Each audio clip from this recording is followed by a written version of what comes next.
Wabarakatuh.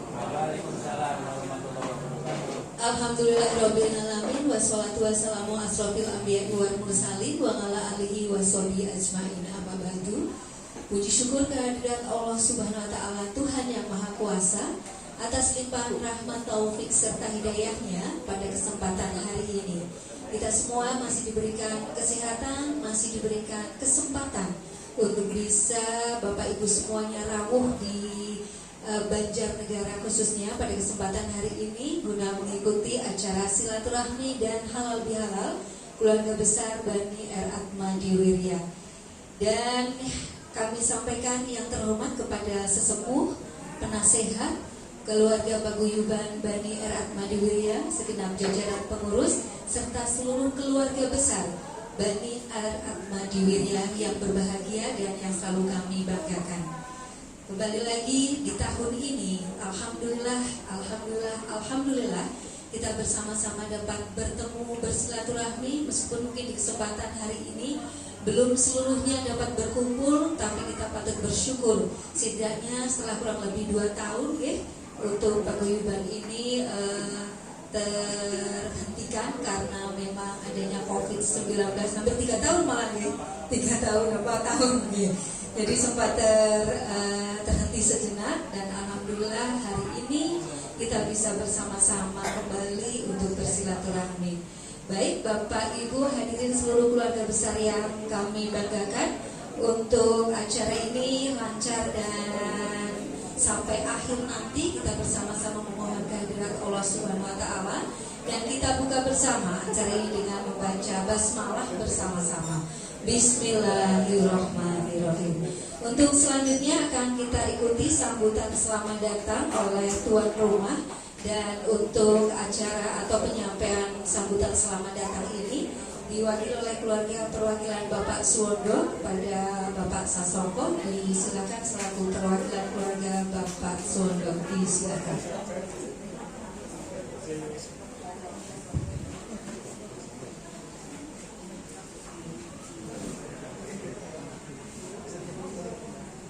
Assalamualaikum warahmatullahi wabarakatuh. Alhamdulillah wa syukurillah wa nikmatillah, la haula wa la quwata illa billah, amma ba'da.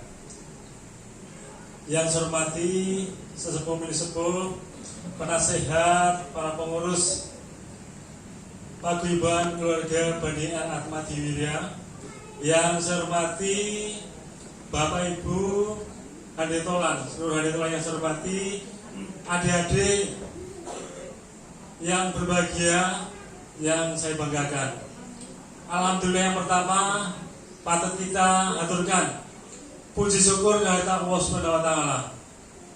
Pada hari ini setelah 4 tahun berlalu kegiatan halal bihalal Bani R. Atmadi Wirya tidak dapat terlaksana. Kali ini kita bersama-sama berkumpul di tempat ini. Alhamdulillah bisa bersilaturahim, bisa beramah tamah keluarga besar Bani R. Atmadi Wirya tanpa halangan suatu apapun. Salam dan salat semoga salat tercurah pada junjungan kita Nabi Agung Muhammad Sallallahu Alaihi Wasallam, Nabi akhir zaman, Nabi yang dipilih istimewa oleh Allah Subhanahu wa taala, memberikan syafaatnya kepada umatnya, dan mudah-mudahan kita semuanya yang ada di sini termasuk orang yang diberi syafaat oleh Nabi Muhammad SAW. Yang saya hormati Bapak Ibu, adik-adik semuanya, pada kesempatan kali ini mewakili Sohibul Bait tuan rumah yang pada tahun ini sebetulnya penundaan dari 3 tahun atau 4 tahun yang lalu menjadi tuan rumah, yaitu dari keluarga almarhum Bapak Ibu Suwondo. Namun karena suatu hal adanya COVID-19, akhirnya tuan rumah terpaksa harus tertunda sampai saat ini. Oleh karena itu, yang pertama ucapan selamat datang kepada seluruh handetolan, seluruh famili keluarga besar R. Atmadi Wirya yang tersebar di seluruh santero Nusantara. Hari ini ada yang datang dari Bandung, ada yang dari Batang, dari Purwokerto, Purbolinggo, saya juga dari luar kabupaten, walaupun hanya dekat di Kaliwiro Wonosobo. Oleh karena itu kita patut bersyukur kesempatan yang baik ini kita gunakan sebaiknya, momen yang berjarah untuk pertemuan ini monggo kita laksanakan sebaik-baiknya, saling memaafkan, saling bersilaturahim, dan saling mengenal satu keluarga dengan keluarga yang lain yang mungkin di antara kita banyak yang juga belum mengenal, sudah mengenal, lupa, dan atau bahkan yang baru bergabung pada hari ini. Oleh karena itu saya ucapkan selamat datang, selamat bergabung. Atas nama tuan rumah, saya mohon maaf yang sebesar-besarnya. Banyak kekurangan dari kami menerima panjangan semuanya di sini. Oleh karena itu bukan dan tidak lain permohonan yang maaf atas semua kekurangan yang tidak sengaja kami berbuat ini.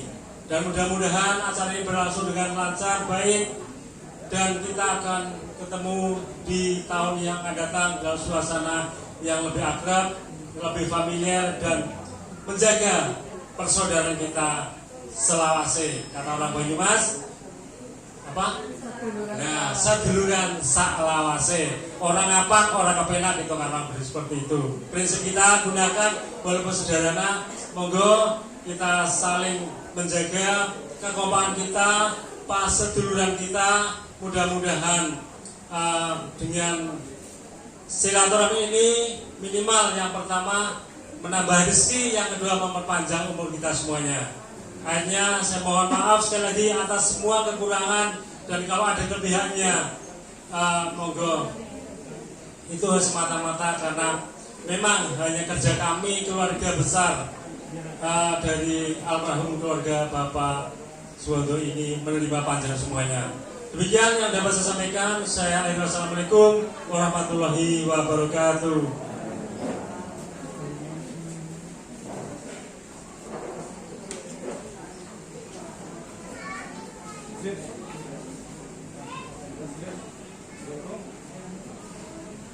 Baik, terima kasih kami sampaikan kepada Mas Songko yang sudah menyampaikan sambutannya selaku sohibul baik keluarga Bapak Suwondo untuk acara kita silaturahmi dan halal bihalal keluarga besar Bani Atma Diwirya pada kesempatan hari ini Syawal 1444 Hijriah. Baik, untuk Bapak Ibu, Anda semua yang kami sayangi dan kami banggakan, selanjutnya akan kita ikuti bersama tausiah yang akan disampaikan oleh Ustadz kita Bapak Yulianto SC. Disilahkan, monggo.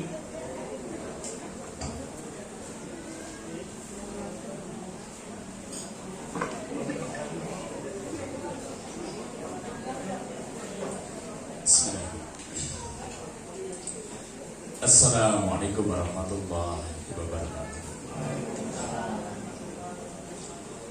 Alhamdulillah alladzi arsala rasulahu bil huda wa dinil haqq liyudhhirahu 'ala dini kulli wa kafa billahi shahida. Asyhadu an la ilaha illallah wahdahu la syarika lahu wa asyhadu anna Muhammadan 'abduhu wa rasuluh. Allahumma shalli wa sallim wa barik ala Muhammadin wa ala alihi wa ashabihi wa man tabi'ahum bi ihsanin ila yaumil wa ba'da. Fa ibadallah usikum wa iyaya bi taqwallah. Faqad qala Allah ta'ala ya ayyuhalladzina amanu taqullaha ittaqullaha haqqa tuqatih wa la tamutunna illa wa antum muslimun. Qala Rasulullah sallallahu alaihi wasallam man sarayakunna akraman nas man yataqilla wa man sarayakunna akraman nas man yatawakkal. Sudah berapa Rasul? Bapak Ibu saudara-saudari kaum muslimin keluarga Bani Atma Diwirya, semoga senantiasa dirahmati, diberkahi oleh Allah beserta cucu-cucu, buyut-buyut semua, dan semoga senantiasa diberkahi oleh Allah. Hari ini kayaknya kita bersyukur bisa berkumpul dengan orang-orang yang merupakan bagian dari kerabat dekat. Tadi kayaknya sudah disampaikan salah satu panggilan besarnya apa? man sara ayyukunna akraman nas atau man sara ayyubsata lahu fi rizqihi wa yunsara lahu fi asalihi. Siapa yang kepengen dilapangkan rezekinya, siapa yang kepengen dipanjangkan umurnya, falyasul rahimah, maka sambunglah rahimnya. Rahim itu siapa? Rahim itu adalah orang-orang yang memiliki hubungan darah dengan kita. Berarti siapa ini? Kalau ke atas ada bapak, ibu, kakek, nenek, dan seterusnya ke atas. Ke bawah berarti anak, cucu, dan seterusnya. Ke samping berarti kakak, adik kita, ponakan-ponakan, paman, bibi, dan seterusnya. Itu adalah orang yang memiliki hubungan darah dengan kita. Kita menyambungnya, mungkin bapak ibu berlelah-lelah, bahkan harus mengeluarkan energi, tenaga, meluangkan waktu, tidak akan disia-siakan oleh Allah, kecuali akan dilapangkan rezekinya, dipanjangkan umurnya. Masya Allah. Makanya ini adalah satu kenikmatan bisa dikumpulkan, luruskan niat. Kita berharap apa yang kita lakukan bagian daripada silaturahim yang diridhoi oleh Allah Ta'ala. Baik, kaum muslimin dari seluruh bawah, salawat salam semoga senantiasa tercurah kepada uswah kita, teladan kita, Rasulullah Muhammad sallallahu alaihi wasallam, beserta keluarganya, sahabatnya, dan juga orang-orang yang istiqomah dalam dunia Islam. Kaum muslimin, di pagi hari ini saya akan bacakan satu hadis saja. Insya Allah nanti harapannya menjawab sebuah pertanyaan, yaitu apa kita butuh minta maaf. Yang kedua nanti, apakah kita itu perlu memaafkan. Harapannya dengan kita tahu hadis ini, tahu ilmunya, nanti memaafkan bukan hanya sekedar seremonial. Karena hari ini kayaknya ada suasana yang sangat menakjubkan. Gak cuma di keluarga Bani Ahmadiyah ya, tapi kaum muslimin secara umum tiba-tiba unik. Semua orang berendah hati untuk mengaku salah. Padahal biasanya gimana? Ngeyelane pol gitu kan. Salah baru mau sulit bener. Ini gini neng bulan Syawal itu kabeh ngaku salah. Dan ada yang menarik juga, semua orang berlapang dada memaafkan. Masya Allah, biasanya dijaluin ngapura berbuat bos, berjalan tak ukuran. Tapi begitu masuk bulan Syawal kayaknya semua orang lapang dada. Bahkan kadang urung jaluk ngapura wis dijabulus, urung jaluk ngapura wis tak ngapurani gitu. Wah, apik banget gitu kan, seperti itu. Nah, dari situ kita khawatir, jangan-jangan ini hanya lip service saja, jangan-jangan ini hanya basa-basi saja. Basa Jawanya jangan-jangan beramung lamis saja gitu kan. Nah, kita dudukkan, kenapa sih kita itu butuh minta maaf, kenapa itu nanti kita itu mungkin perlu untuk memaafkan. Insya Allah kita coba dudukkan, dan kalau nanti setengah jam ya, insya Allah setengah jam, semoga nanti meluruskan kita di dalam kita itu bermaaf-maafan. Semoga esensinya tidak cuma menjadi kebagusan di dunia, tapi menjadi kebagusan di akhirat nanti. Baik, Bapak Ibu, saudara-saudari kaum muslimin dan saudara, ada satu hadis yang diriwayatkan oleh Imam Ahmad ini. Baginda Nabi bersabda seperti ini: Ad-dawawina indallahi salasatun. Catatan dosa di sisi Allah itu dipetakan menjadi 3 kategori. Jadi dawawin itu artinya catatan-catatan. Nah, catatan dosa itu ternyata di sisi Allah itu dibagi menjadi 3 kategori. 1, diwanun la yaqba'ullahu bihi syai'a. Catatan dosa yang tidak dipedulikan oleh Allah. Nanti saya jelaskan. 2, diwanun la yatrukullahu minhu syai'a. Catatan dosa yang tidak dibiarkan oleh Allah. Tadi yang pertama apa? Tidak dipedulikan Allah. Yang kedua, tidak dibiarkan oleh Allah. Yang ketiga, diwanun la yaghfirullah. Catatan dosa yang tidak akan diampuni. Yuk coba kita tengok satu persatu. Apa ini? Diwanun la yaqba'ullahu bihi syai'a. Catatan dosa yang tidak dipedulikan oleh Allah. Untuk jenis dosa yang pertama, siapa yang mati dalam keadaan membawa jenis dosa ini, sekalipun belum sempat bertobat, maka bisa jadi Allah tak akan mengampuninya, memaafkannya, tidak mengadabnya. Bisa. Nah, jenis dosa ini dosa apa? Disebut oleh Nabi. Wa amal ladzi diwanun la yaqba'ullahu bihi syai'a fadulmul 'abdi nafsahu.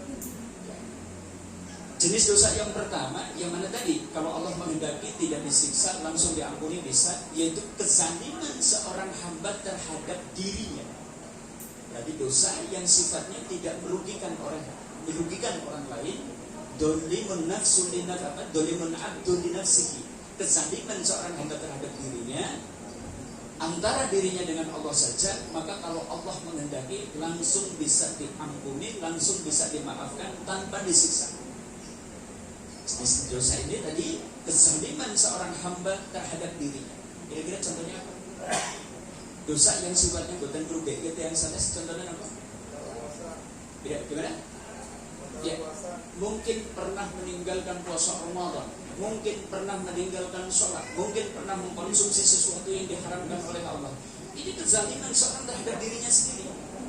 Kita nggak sholat, nggak ada orang lain yang dirugikan. Kita nggak puasa Ramadan, nggak ada orang lain yang dirugikan. Kita mau minum minuman keras, kita mau makan daging babi dan seterusnya, tidak ada orang lain yang dirugikan. Jenis dosa ini, kalau Allah Ta'ala menghendaki, asal dia orang beriman, bisa saja langsung dimaafkan dan diampuni. Dan ini bisa diupayakan di dunia ini itu terhapus dengan apa? Dengan istighfar, dengan taubat,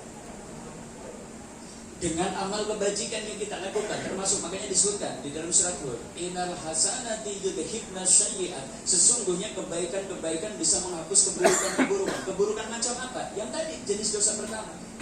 Termasuk yang kemarin baru saja kita lakukan, puasa Ramadan, itu menghapus dosa. Dosa yang mana? Jenis pertama.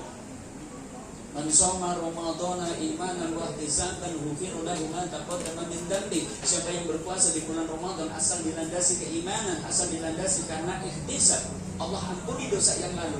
Dosa yang lalu, dosa yang mana? Jenis pertama. Tadi ya, pernah meninggalkan sholat, pernah meninggalkan puasa Ramadan tanpa udzur, ya. Mungkin tadi pernah mengkonsumsi sesuatu yang diharamkan oleh Allah. Terhapus dengan puasa, terhapus dengan sholat. As-salat batul khamsah al-jum'ati ila al-jum'ah, Ramadan ila Ramadan tukafiru ma bainahuma. Salat yang satu ke salat berikutnya menghapus dosa yang ada di antaranya. Jumat ke Jumat berikutnya menghapus dosa yang ada di antaranya. Ramadan ke Ramadan berikutnya menghapus dosa yang ada di antaranya. Dosa jenis pertama. Termasuk Bapak Ibu menunaikan ibadah haji atau umrah, menghapus dosa. Kan? Tabi'u bainal haji wal umrah, ikutilah ibadah hajimu dengan umrah. Kenapa? Fa innahuma yanfiyanil faqra wa dzunub. Karena keduanya baik haji maupun umrah bisa menghapus dosa-dosa dan juga menghapus kefakiran. Dosa apa yang terhapus dengan umrah dan haji? Dosa jenis pertama, kezaliman seorang hamba terhadap dirinya. Termasuk hari ini kita ditimpa musibah, bencana, sakit dan seterusnya, itu menghapus dosa. Ma min musibatin tusibal muslim illa kafarallahu biha anhu. Tidak ada satu musibah pun yang menimpa kepada seorang muslim kecuali itu akan menjadi penghapus dosa baginya. Jenengan berjalan kaki kesandung, menghapus dosa. Jenengan kemudian berjalan nyenggol sesuatu, kulit lecet, menghapus dosa. Kita bergerak, otot kita terkilir, menghapus dosa. Hatta syaukati yusakuha, sampai sekedar duri yang menusuk di badan kita akan menjadi penghapus dosa. Artinya kecil saja menjadi penghapus dosa, apalagi kalau musibah yang menimpa kita semakin berat, berarti dosa yang terhapus menjadi semakin banyak. Orang kena diabetes, menghapus dosa. Orang kena stroke, menghapus dosa. Orang mungkin kena gagal ginjal, menghapus dosa dan seterusnya. Jenis dosa yang pertama terhapus dengan itu semua. Sekarang kita coba tengok. Sekarang jenis dosa yang kedua. Ini kaitannya dengan yang kita lakukan ini. Adapun jenis dosa yang kedua, diwanun la yatrukullahu minhu syai'a, catatan dosa yang tidak akan dibiarkan oleh Allah. Maksudnya gimana? Siapa yang mati dalam keadaan membawa jenis dosa ini, tidak serta-merta Allah akan mengampuninya. Gak bisa. Kecuali pasti dituntut balas. Jenis dosa yang kedua ini dosa apa? Dzulmul abdi ba'duhum ba'duh, yaitu kezaliman seorang hamba terhadap hamba yang lain, pasti dituntut balas. Kalau sampai mati berdosa satu. Padahal kayaknya kita tidak bisa tidak nih, pasti pernah melakukan suatu perbuatan yang mungkin merugikan pihak lain. Atau sebenarnya betul, seumur hidup jenengan pernah merugikan orang lain. Zalim bisa 3 objek. 1, mungkin kaitannya dengan harga diri, kehormatan seseorang yang kita jatuhkan. Dengan apa? Kita gunjing, kita tuduh, kita kuat keburukannya, kita tebarkan kemana-mana. Ini jenis dosa kedua yang pasti dituntut balas. Dengan menggunjing, dengan memfitnah, dengan menuduh dan seterusnya. Atau kezaliman yang terkait dengan badan seseorang, sehingga kemudian kita melukai orang, menyakiti badan orang, menumpahkan darah orang dan seterusnya. Jenis dosa ini pasti dituntut balas. Atau mungkin bukan harga diri, bukan juga badan yang kita nodai dari seorang, tapi ternyata mengambil harta orang lain dengan cara yang batil, itu juga pasti dituntut balas. Kita utang, ternyata kita tidak membayarkannya, padahal kita memiliki duit, dibawa sampai mati kemudian kita bawa, pasti dituntut balas. Kita dulu zaman sekolah SMA, SPG mungkin jajan di kantin, makan mendoan 4 ngakunya gitu kan. Jangan dikira bahwa itu bebas, besok pasti dituntut balas gitu kan. Jangan itu mungkin melakukan interaksi bisnis dan seterusnya, ternyata dengan berbuat curang sehingga kemudian mengambil sesuatu yang bukan haknya, besok pasti dituntut balas. Ini yang membahayakan jenis dosa yang kedua seperti itu. Allah tidak serta-merta mengampuninya. Dosa ini tidak terhapus dengan sholat, dosa ini tidak terhapus dengan puasa, dosa ini tidak terhapus dengan kesabaran atas musibah yang menimpa kita. Dosa ini tidak terhapus sekalipun kita itu mungkin menunaikan ibadah haji atau umrah. Maka jenis dosa yang kedua ini bisa mengancam seseorang terjerumus kepada al-muflis. Apa itu al-muflis? Kalian tahu? Di dalam Sahih Muslim, Nabi pernah bertanya kepada para sahabat, "Atadruna al-muflis?" Kalian tahu nggak apakah al-muflis? Al-muflis itu bahasa kitanya orang yang bangkrut. Ketika itu para sahabat kemudian menjawab, "Al-muflis fina ma la dirham lahu wa la mata." Orang yang bangkrut itu orang yang nggak punya duit. Orang yang nggak bangkrut itu adalah orang yang bisnisnya itu gagal. Menurut sahabat gitu. Ternyata yang dimaksud oleh Nabi SAW bukan bangkrut di dunia, ini bangkrut di akhirat. Kalau bangkrut di dunia masih mending lah, paling kita itu menesnya ya paling ya sampai usia 60-70 tahun, habis itu mati selesai urusan kita. Tapi kalau bangkrut di akhirat, coba bayangkan. Bangkrut di akhirat itu yang bagaimana? Nabi kemudian menjelaskan, "Mayyati yaumal qiyamati bis-shalah bis-siyam bis-shadaqah." Orang yang pada hari kiamat datang membawa pahala salat, membawa pahala puasa, membawa pahala sedekah, membawa pahala haji, membawa pahala umrah, pahala tahajud, baca Quran dan seterusnya. Pahalanya banyak. Tapi di sisi lain fakot satama hada, ketika di dunia lesannya tajam, suka menjatuhkan harga diri saudaranya sendiri. Fakot doroba hada, tangannya ringan, suka menyakiti badan istri, anaknya sendiri, bahkan mungkin tetangganya sendiri. Fakot akala malah hada, ternyata dia suka mengambil harta orang lain dengan cara yang batil. Tadi beli tapi ternyata tidak bayar, hutang ternyata tidak mau langsung dan seterusnya. Karena di jenis dosa yang seperti ini menyebabkan kebangkrutan. Kenapa? Fa'utiya hada bihasanatihi wa hada bihasanatihi. Pahala sholatnya diambil, dikasihkan kepada orang yang pernah kita kunci. Pahala puasanya diambil, dikasihkan kepada orang yang pernah kita pukul. Pahala haji umrohnya diambil, dikasih kepada orang yang mungkin dulu pernah kita pinjam duit, ternyata tidak kita kembalikan. Kezaliman yang kita lakukan ternyata pasti akan dituntut balas dengan diambil pahala-pahala yang kita miliki. Sampai kata Nabi, "Fa'in faniyat hasanatuhu." Sampai pahala-pahala yang berlimpah itu kemudian habis. Orang yang terzalimi masih nyantri. "Ya Rob, dulu sebulan mengojek saya belum dapat bagian. Ya Rob, dulu saya telah minjemin duit kepada sebulan itu, ternyata dia juga belum ngasih kepada saya." Karena pahalanya sudah habis, apa yang terjadi? Diambillah dosa-dosa orang yang pernah kita sakiti, kita dolim itu tadi, kemudian dipikulkan kepada kita, summaturihu finnar, sampai akhirnya kita terlempar ke neraka gara-gara itu. Padahal kita banyak sholat, banyak puasa, banyak sedekah, berkali-kali haji, tiap tahun menunaikan ibadah umrah, bisa bangkrut gara-gara kesalinan yang kita lakukan. Sementara tadi ayatnya lesan kita tidak mungkin tidak kecuali pernah menyakiti orang. Mata ini kadang-kadang kita juga berbuat khianat sehingga kita melihat sesuatu yang sebenarnya orang itu tidak ingin dilihat. Telinga kita juga suka berbuat dosa. Kenapa? Suka mendengarkan mungkin kejelekan-kejelekan orang. Tangan ini suka berbuat aniaya, kaki ini suka melangkah kepada kemungkaran. Apa yang harus kita lakukan? Maka untuk jenis dosa yang kedua ini Nabi SAW berpesan, "Man kanat indahu madlumatun li ahihi min irdihi aw min syai." Siapa yang merasa pernah menyakiti saudaranya, entah kaitannya dengan menjatuhkan harga diri atau martabatnya, atau mungkin pernah menyakiti badannya, atau pernah mengambil hartanya, Nabi pesan, "Falyatahallal minhul yawm." Di sini ada kata falyatahallal minhul yawm. Ini yang sedang kita lakukan. Ayo minta dihalalkan hari itu juga. Sebenarnya bukan nunggu sawal. Halal bihalal itu kalau bisa tidak nunggu sawal. begitu kita merasa berbuat salah, segeralah minta dihalalkan.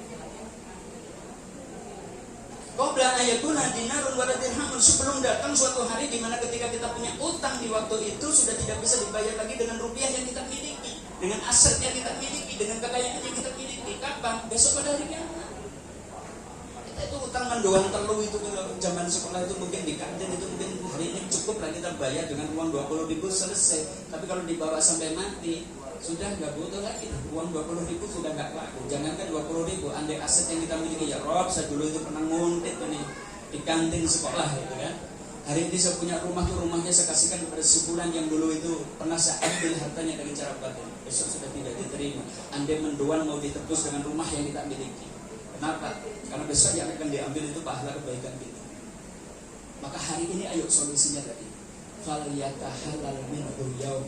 Satu, kalau kezaliman itu berupa menjatuhkan harga diri saudara kita, minta maaf. Apa yang harus kita lakukan? Minta maaf. Kalau kaitannya dengan harta, minta dihalalkan.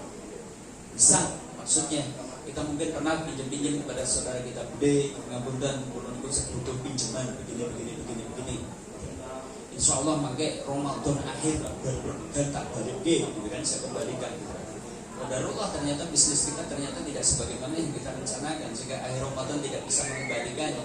Gimana nih solusinya? Padahal kita nggak mungkin lagi nih untuk mengembalikan aset kita, nggak cukup untuk menutup itu semua. Kita boleh minta dihalalkan. Kita ngapunten pulau kados niki. Nyebut dihalalkan, sakit boten jadi utang pulau. Ternyata budi kita itu kemudian harus ora apa-apa. Padaran paling 200 juta, wis tak ikhlas ya. Misalnya jangan ada budi kayak gitu. Selesai, masalah kita selesai. Tidak dituntut besok ada hari kiamat. Tapi tadi minta dihalalkan. Kalau kaitannya dengan harta, kalau kaitannya dengan kehormatan, kita menggunjing saudara kita sendiri, menyebutkan kejelekannya di hadapan orang lain, ya tidak bisa tidak, harus minta maaf. Cuma Bapak Ibu saudara-saudari kaum muslimin rahimakumullah, minta maaf kayaknya bukan cukup nih, hanya sekedar kemudian berjabat tangan kemudian lesan berucap. Butuh kesungguhan. Kesungguhan minta maaf ada di dalam 4 unsur. 1, hati mengaku bahwa kita telah berbuat salah. Kadang-kadang ada orang minta maaf kayak gini, "Dek, ngapura yo, aku akan ngomong ini juga aku sing salah, jadi jangan sing salah gitu kan gitu." Jadi ngapura nih orang gelem aku salah, repot itu. Berarti 1, hati mengaku bahwa kita itu memang berbuat salah. 2, minta maaf itu memang butuh diikrarkan. Jadi nggak bisa nih minta maaf dengan korning jero ati gitu kan. Orang tahu kumpulan keluarga ngerti-ngerti, bu, jangan jero ngapura sama aku wis kok kapan? Bisik-bisik, lu kok ora krungu nang jero ati gitu kan. Bukan, ini butuh dilafalkan sehingga kemudian orang yang ada ganjelan bisa hilang ganjelannya dengan ucapan maaf ini. 3, ada efek bagusnya. Itu apa? Islah, terjadi perbaikan. Yang kemarin benci jadi tidak benci, yang kemarin ada ganjalan jadi tidak ada ganjalan. Ini berarti minta maaf kita sudah penuh dengan kesungguhan. Yang keempat, minta maaf kita bukan hanya untuk memperbaiki hubungan sama manusia, tapi kita berharap menjadi penghapus dosa kita di hadapan Allah. Ini minta maaf yang dengan kesungguhan seperti itu. Dan insya Allah dengan maaf yang sungguh-sungguh akan melahirkan 3 perkara. 1, ketentraman batin. Bisa merasakan?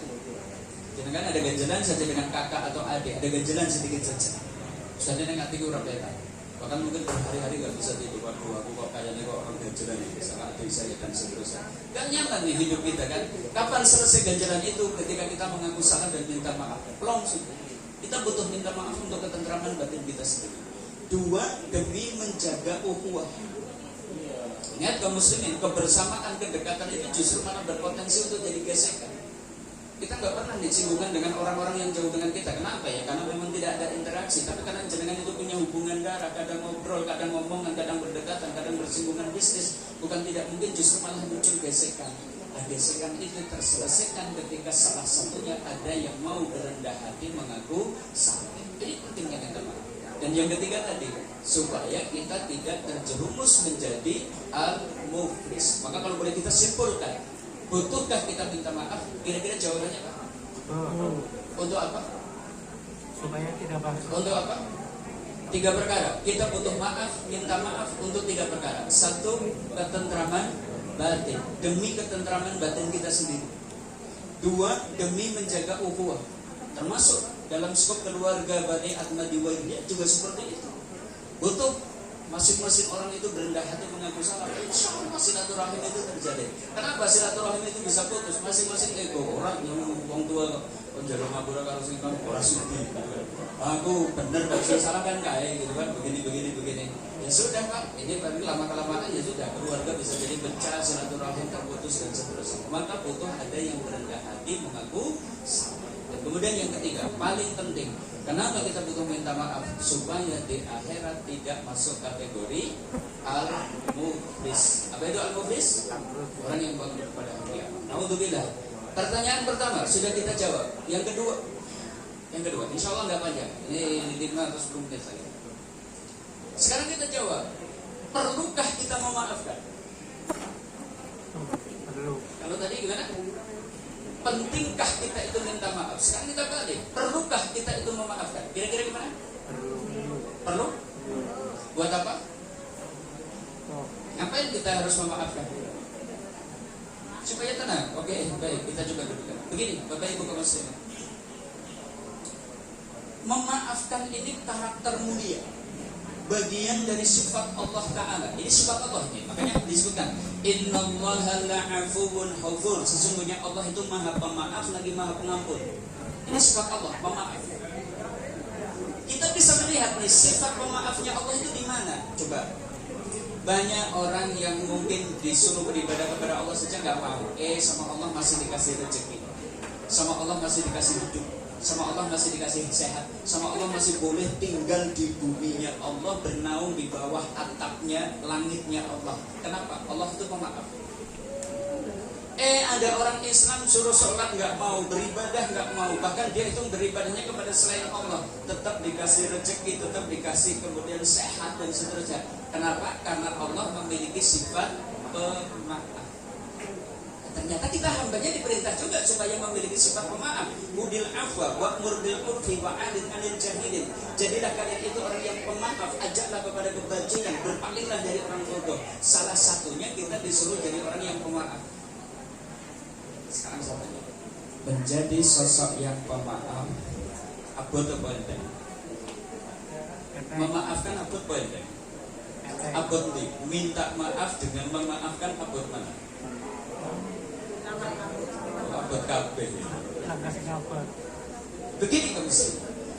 Kalau hanya sekedar seremonial basa-basi, wis tak ngampurani aku wong tua akeh putih, kosong-kosong ya purpuran ya. Ya itu sih enteng Pak kalau sekedar mengucapkan itu. Tapi sebenarnya memaafkan juga ada 4 unsur. 1, hati lapang dada sekalipun disakiti, didolimi, dirugikan. Hati lapang dada. Ini namanya orang pemaaf. 2, lisan dijaga dari mencaci maki orang yang menyakiti kita, menzalimi kita, merugikan kita. Karena ada tipikal orang diperlakukan jahat gak berani Pak, membalas dengan kejahatan itu gak berani. Tapi wanita kok misuh-misuh Pak. Ada gak? Nek wong Surabaya kan gitu kan, begitu disakiti ditolongi jangkrik. Apa? Jangkrik. Ngomong jangkrik itu rasanya wis marem, rasanya sudah membalas kezaliman yang dilakukan. Ini Banjar jangkrik kayaknya ya cilik ya Pak, kurang budi. Wong Banjar kok nek disakiti ditolongi misuh-misuhnya gimana? Sikil papate metu. Sapi. Mejo sikil papate. Sapi kok wedhus gitu. Nah ini orang yang pemaaf gak seperti itu. Sekalipun disakiti, ditolimi, lisan dijaga dari mencaci. 3, orang yang betul-betul pemaaf tidak merencanakan balas dendam. Ada orang yang ketika disakiti, ditolimi, sepertinya tidak membalas. Ini yang jeroti gimana? Yang jeroti gimana? Kita ini ngebenek pensiun gitu kan. Kalau yang berbuat zalim itu pimpinannya gitu kan, dia ngancam terus ngebenek pensiun gitu kan, diancam. Ini berarti belum pemaaf. Nah, yang keempat yang paling berarti, kalau bisa orang yang pemaaf itu bahkan dia bisa berbuat bajik kepada orang yang telah menyakiti dan menzalimi. Justru berbuat bajik. Ini baru namanya orang yang memiliki sifat al-afu, pemaaf. Boleh saya tanya? Jadi ukuran kalau pemaaf seperti itu, hati lapang dada, lisan tidak mencaci, hati tidak merencanakan balas dendam, 4 bahkan bisa berbuat bajik kepada orang yang menyakiti. Saya tanya, berat nggak pemaafan? Berat nggak memaafkan? Tidak. Tapi akan saya tunjukkan nih 4 poin yang menunjukkan kalau kepengen jadi orang yang mulia di hadapan Allah, jadilah orang yang pemaaf. 1. Ternyata sifat pemaaf itu karakter khasnya orang yang bertakwa. Silakan baca surat Al-Imran ayat 134. Ciri khas orang bertakwa itu apa sih? Alladzina yunfiquna fis-sarra wad-dharra wal kadhiminal ghaidha wal 'afina 'anil nas. Orang yang bertakwa itu orang yang gemar berinfak baik dalam kondisi lapang maupun sempit, orang yang bisa mengendalikan emosi, dan orang yang bisa memaafkan kesalahan orang lain. Karakter khas orang bertakwa, pemaaf. Jadi kalau hari ini ternyata kita termasuk orang yang bisa berlapang dada dengan pensakiman yang dilakukan oleh saudara kita, berarti puasa kita sukses. Kenapa? Karena sudah ada tanda-tanda takwa di dalam diri. 2. Ternyata orang yang memaafkan itu akan ditambah wibawanya. Padahal kita kadang berpikirnya logikanya kebalik. Kita itu memaafkan itu berat, kenapa? Khawatir mbok jatuh wibawanya, khawatir mbok kita dianggap lemah. Aku wong lanang kok kon ngapurane wong wadon ora suci. Gimana martabat saya, harga diri saya? Saya pimpinan kon ngapurane anak buah ora suci gitu kan? Kenapa? Di mana nih harga diri saya, martabat saya? Seringkali kita khawatir seperti itu. Justru ternyata Nabi SAW itu bersumpah, waladhi nafsu Muhammadin biyadih, demi zat yang di jiwaku berada di tangannya, wa ma zadallahu 'abdan bi'afin ila ihsan. Tidaklah Allah akan menambah kepada orang yang memaafkan kecuali Allah akan tambah wibawanya, Allah akan tambah kemuliaannya. Jadi kalau jangan jadi orang yang suka memaafkan orang, nggak usah khawatir nanti jadi asor, jadi hina, enggak. Bahkan Nabi janji akan ditambah wibawanya, tambah kemuliaannya. Suami yang mau memaafkan kesalahan istri, suami yang kayak gini pasti akan lebih wibawa, lebih mulia di hadapan istri. Seorang bapak yang bisa memaafkan kesalahan anaknya, bapak yang semacam itu akan lebih wibawa, lebih mulia di hadapan anak-anaknya. Seorang pimpinan yang bisa memaafkan kesalahan anak buahnya akan lebih wibawa, lebih mulia di hadapan anak buahnya. Sudah rumusnya seperti itu. 3. Dengan sifat pemaaf kita memiliki salah satu sifat khasnya calon penghuni surga. Dalam satu hadis disebutkan besok pada hari kiamat itu akan ada pengumuman ya. Isi pengumumannya apa? Ainal afuna aninas. Mana nih orang yang suka memaafkan kesalahan orang? Halumu ila rabbikum, ambil tuh pahalamu. Ya, berangkatlah menuju Tuhanmu, wa khudu ujurakum, ambil pahalamu. Wa haqqun 'ala kulli imri'in muslim idza 'afa ayadkhulul jannah. Wajib bagi seorang muslim yang mau memaafkan kesalahan orang lain, wajib baginya untuk masuk surga. Coba bayangkan, sholat kita gak khusyuk, puasa kita mungkin ya asal menahan lapar dan haus. Kita belum pernah menunaikan ibadah haji dan umrah, tapi kita memiliki sifat pemaaf, kita memiliki sifat khasnya calon penghuni surga. Yang keempat, terakhir, kalau kita menjadi orang yang bermaaf, bukan cuma masuk surga, bahkan akan ditinggikan derajatnya di surga. Nabi bersabda, man saro ayyusrafa lahul bunyan wa turfa'u lahu darajat. Siapa yang kepengin dibaguskan istananya di surga nanti, ditinggikan derajatnya, fal ya'fu amman dzalama. Jadilah orang yang bisa memaafkan orang yang menyakiti. Dibangunkan istana di surga, ditinggikan derajat. Oke, terjawab sudah 2 pertanyaan. Sekarang pertanyaan kedua kita simpulkan. Wajibkah kita memaafkan? Wajib. Jawabannya kan? Wajib. Jawabannya kan? Wajib. Tidak wajib. Oh, tidak wajib. Beda dengan minta maaf. Minta maaf itu wajib. Kenapa? Kalau tidak kita itu bangkrut. Tapi kalau bertanya, wajibkah kita memaafkan? Tidak wajib. Tapi ada tapinya nih. Kalau jenengan kepengen ada tanda takwa di dalam diri jenengan, kalau jenengan kepengen memiliki amalan yang dengannya itu kita punya jaminan masuk surga, jenengan kok kepengen ditambah wibawanya, jenengan kepengen ditinggikan derajatnya di surga, jadilah orang yang pemaaf. Karena pemaaf itu kemuliaan. Minta maaf itu wajib, memaafkan itu adalah kemuliaan. Nah, terjawab sudah 2 pertanyaan. Nanti sehabis acara mungkin panjenengan bersama-sama minta maaf antara satu dengan yang lain. Tolong dengan ketulusan, dengan kesungguhan. Siap? Bukan hanya seremonial, bukan hanya basa-basi. Ini urusan akhirat kita. Minta maaf supaya kita tidak bangkrut, memaafkan supaya kita derajatnya tinggi di akhirat. Demikian mungkin Bapak Ibu kaum muslimin dari sedang Allah yang bagian pamungkas buat berkabung berperan dan menggali. Semoga setengah jam kebersamaan kita bisa menjadi asbab kita diridhoi oleh Allah, dirahmati oleh Allah, diampuni kesalahan dan dosa kita, dan kita berharap kebersamaan kita akan jadi kenangan indah ketika di surga nanti. Amin ya rabbal alamin. Mugatan saking kaula nyuwun dugi pamunten billahi taufiq wal hidayah. Assalamualaikum warahmatullahi wabarakatuh. Waalaikumsalam.